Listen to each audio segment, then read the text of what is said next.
হয়েছে আমাদের এই দীর্ঘ পথ চলার মাঝে তিনজন অত্যন্ত প্রিয় কর্মনিষ্ঠ সহকর্মীকে আমরা হারিয়েছি।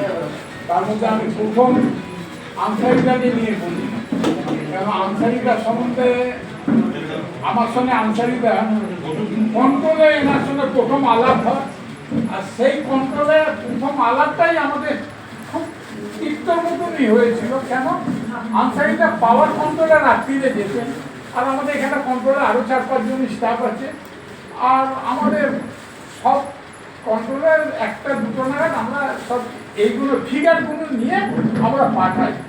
এবার যেই পাওয়ার কন্ট্রোলে যেতাম, আনসারিদাকে দেখতাম চা খুব সিগারেট খেতাম কন্ট্রোলের মধ্যে, তো সিগারেট আর ধোঁয়াটা নিয়ে আমাদের অবজেকশন ছিল।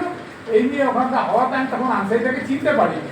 উনি যে একটা ইন্সপেক্টর বা যে পাওয়ার কন্ট্রোলার, যে ওনাকে আমি তখন ওনার সঙ্গে হলো, তারপর বেশ ভালোই আমার সঙ্গে একটা ঝগড়া মতন হলো, তারপর পাওয়ার কন্ট্রোল সরে দিল। তারপর এই ভদ্রলোক, এই আনসারিদা, আমি গুডস কন্ট্রোল, উনি ঘুরে এলেন এই ধরনের মানুষ। এটা বলার কারণ, আরে আমার নাম কিন্তু উনি জিজ্ঞেস করেননি, কিন্তু পাওয়ার কন্ট্রোলটা জেনে নিয়েছেন। আর আমি রাত্রি 12টার পর ওই আমার ওই তারামার ফটোতে ধূপকাঠি দিতাম, ওখানটা আমরা ওই মোবাইলে ঘন্টা বেড়াতাম, তারপর আমি আমার কাজ স্টার্ট করতাম। আনসারিদা এলো, এসে জোর করে ওনার যেখানে চা হচ্ছে খাওয়া নিয়ে গেল, আমার সঙ্গে গল্প করলো।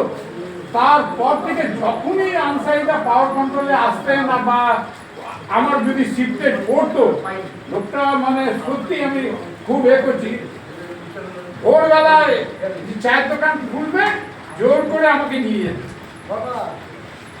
ওটা এত ভালোবাসতো আমাকে।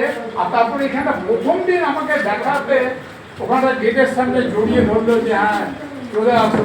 হ্যাঁ, ওনার সঙ্গে হয়তো অনেক ব্যাপারে আমার একটু ডিফারেন্স ছিল, কিন্তু উনি যে কি ধরনের মানুষ ছিলেন এটা মানে আমি কথা তো প্রকাশ করতে পারছি না। সব থেকে বড় কথা, উনি সবার পাওয়ার কন্ট্রোলার অনেকের চাকরি উনি বাঁচিয়েছেন। আমি কন্ট্রোলের মধ্যে আমি জানি পাওয়ার কন্ট্রোলার অনেক কন্ট্রোলার চাকরি উনি বাঁচিয়েছেন। আর দ্বিতীয়ত আমি কমলদা, ওনার সঙ্গে এখানটাই পরিচয়। এটাও আমার প্রচন্ড মানে আঘাত লাগছে। এত সরল মানুষ, এত কিছু। উনি আমাকে মানে খুব দুঃখের সাথে বলছি, যেদিন ওনার মৃত্যু হয়েছে সেদিন রাত্রিরে 9:11 আমাকে গুড নাইট পাঠিয়েছে হোয়াটসঅ্যাপে। রেগুলার উনি গুড মর্নিং গুড নাইট আমাকে পাঠিয়ে যাবেন। ফেসবুকে আমার ফটোতে দেখে মাঝে সাঝে ফোন করবেন, চলিদা এ দিয়েছি। প্রচন্ড সরল টাইপের মানুষ। আর সেম পজিশন ওই জ্যোতিদা, পাল্টা খুব ঠান্ডা প্রকৃতি এরা। মানে সত্যি কথা বলতে কি, আমরা খুব কর্মঠ লোকদেরকে হারিয়েছি। তাদের এই অকাল প্রয়াণে আমাদের অ্যাসোসিয়েশনে যে শূন্যতার সৃষ্টি হয়েছে তা সহজে পূরণ হওয়ার নয়। রেলওয়ে কঠিন দায়িত্ব সামলে অবসর নেওয়ার পর এই অ্যাসোসিয়েশনের মাধ্যমে আমরা একে অপরকে সঙ্গে যে নিবিড় সান্নিধ্য হয়ে এসেছিলাম, সেখানে তারা ছিলেন কেবল সহকর্মী নন, বরং অনেকটা অভিভাবকের মতো। তাদের অভিজ্ঞতা, পরামর্শ ও হাসি মুখ আমাদের প্রতিটি সবাই প্রাণ সঞ্চার করত।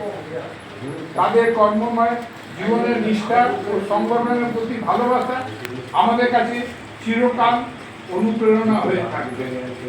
মানুষ মরণশীল, কিন্তু তাদের কর্ম ও স্মৃতি আমাদের মাঝে বেঁচে থাকবে।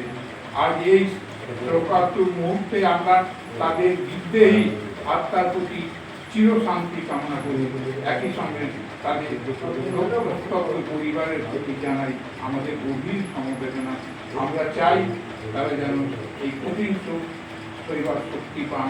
সর্বশেষে এই দ্বিতীয় সহকর্মী স্মৃতির প্রতি বিশেষ শ্রদ্ধা প্রণাম করে আমি আমার বক্তব্য